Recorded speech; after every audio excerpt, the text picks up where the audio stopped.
it was just more than just a change at quarterback for Washington that they went through in the last year. Sure, they elected to go with second-year, fifth-round pick Sam Darnold, who was drafted in 2022. They went with him as the starter, see what they can offer, but it was actually just more than that.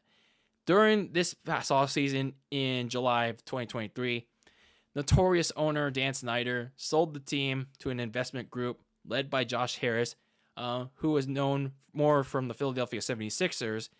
And once that got finalized, the season became one of keep or delete for 2024 for the Commanders. So I noted in my preview for the Commanders that they still had some talent on this team.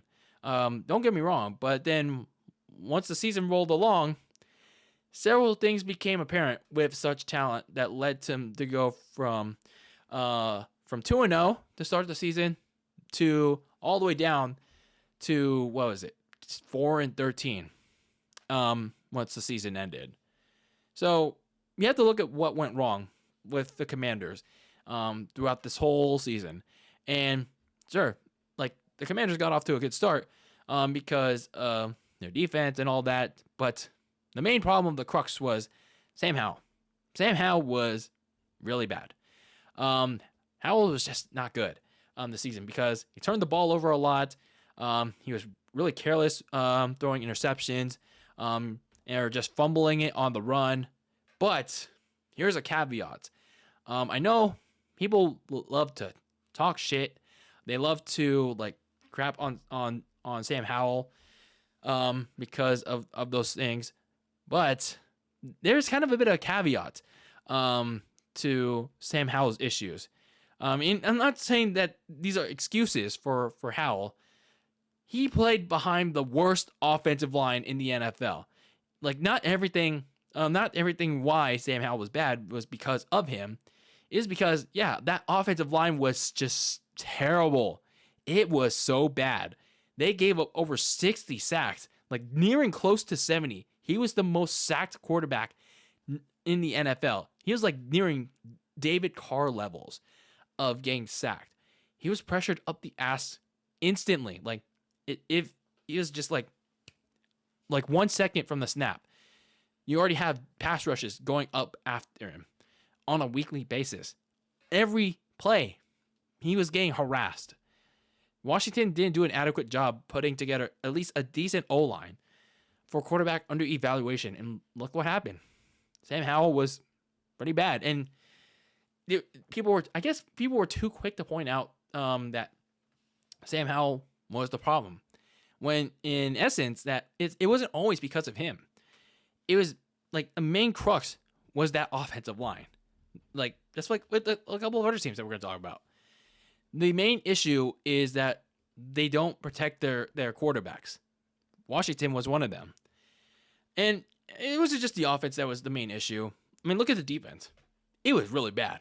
This defense was just as bad. All season, a team that once had one of the best defenses in the league, most recently, a couple of years ago, it turned into one of the worst. But the main problem was with this defense is that it was a secondary that allowed way too many explosive plays due to their inability to keep up with various receivers, and they just really lacked communication. They really lacked chemistry with each other. And then once they traded away Montez Sweat to the Bears and then Chase Young to the Niners, there was no pass rush. There was no pass rush anymore, aside from Jonathan Allen and Deron Payne in the interior. But on the exterior, that was gone. Those two couldn't do it alone. So, yeah, it was just the pass rush simply wasn't there anymore. And all this culminated in them constantly getting whooped in the butt. And defensive coordinator Jack Del Rio getting fired after Thanksgiving, after that ass whooping by the Cowboys. But not everything was bad with the Commanders during this evaluation season, because when you look at the rookie class, there was some promise. There was some promise. Running back Chris Rodriguez Jr., he received an increase in production midway through the season. And, despite only a handful of carries, he made the most of them, looking more like a power and energetic back than Antonio Gibson, and surprisingly, Brian Robinson Jr. It was a little surprised, for example, watching that during that game against when the 49ers played the Commanders. There's a little bit of mix of Chris Rodriguez. I think Chris Rodriguez played in that game against the 49ers. There's a good heavy mix of Chris Rodriguez and Brian Robinson Jr. And Antonio Gibson was there too. But it was kind of crazy when you think about it. But Rodriguez played pretty well for himself, despite only having limited snaps. Someone could correct me if I'm wrong on that Niners game, by the way. But also you have defensively corner Emmanuel Forbes. He struggled for much of the year while adjusting to the league. He got actually benched at one point. But once you saw the defense losing a lot of players due to injury, Forbes, once he had to get into a starting position, he was playing much better. He allowed just a little over 200 yards, so a better, reasonable, better stat than what he previously did early in the season. So a little less than 200 yards in 9 games. So a much better improvement for him. So another positive was that they still have a top receiver in Terry McLaurin. Sam Howell really helped him out despite a receiving game that was really kind of lacking. And Terry McLaurin still proved that he can be one of the best if he had a good quarterback. And then the team, now that the season is over with, they can finally begin a new change in the guard. No more Dan Snyder. No more Ron Rivera. They can finally clean house and, well, maybe a new quarterback too. I don't know. Either way, like now they can start fresh. They can start a new clean slate. So for the Commanders, yeah, 4-13. It definitely may have sucked for that team, and Howell probably wasn't the answer that they were looking for. Or maybe it could be if they keep him around. I don't know. But considering that with that new ownership in Josh Harris, new general manager in Adam Peters, head coach Ron Rivera got shown the door in favor of Cowboys defensive coordinator Dan Quinn, who has had experience as a head coach in Atlanta. They're looking like a very solid attraction right now in the league. So if all three can nail this offseason ongoing right now, then the Commanders can take step one in righting the ship that Dan Snyder completely sunk for decades. So looking at their offseason, they have the most cap space in the league. So they have the most money, the most dinero to spend, around $82 million.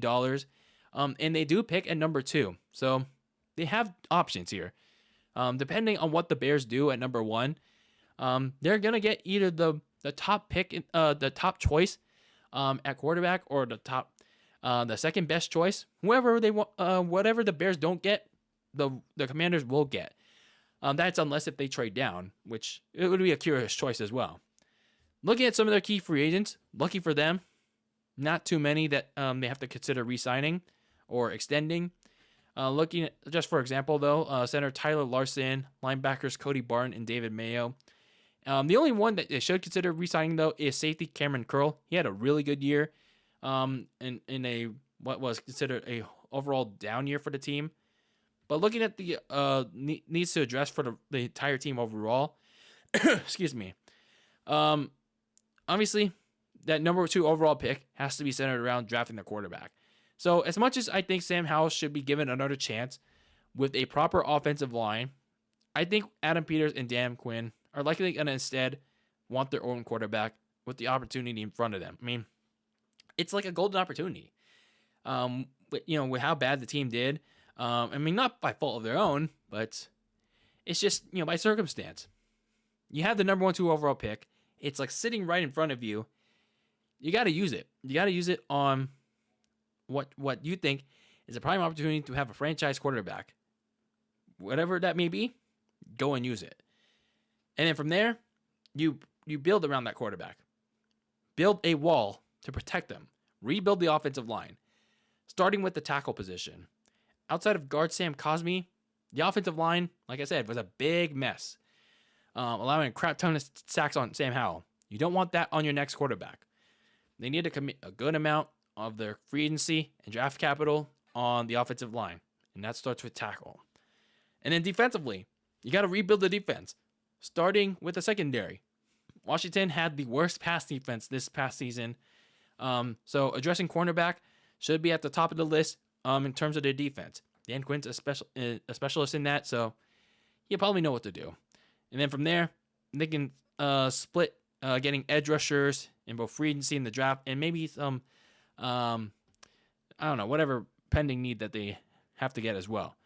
And then, of course, you have to re-sign standout free agent safety, like I said, Cameron Curl. So that's another top priority that they have to address at that defense.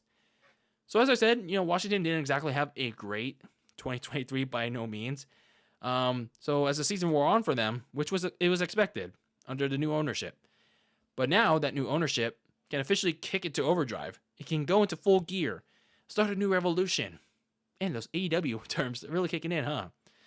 So it's a new one with new head coach in Dan Quinn, new general manager Adam Peters, new ownership in Josh Harris. They got a lot of money to spend. Probably a good amount of draft capital too. So just as long as they're allowed to do it the right way, I think the Commanders can make some big moves as long as they do it right this coming offseason.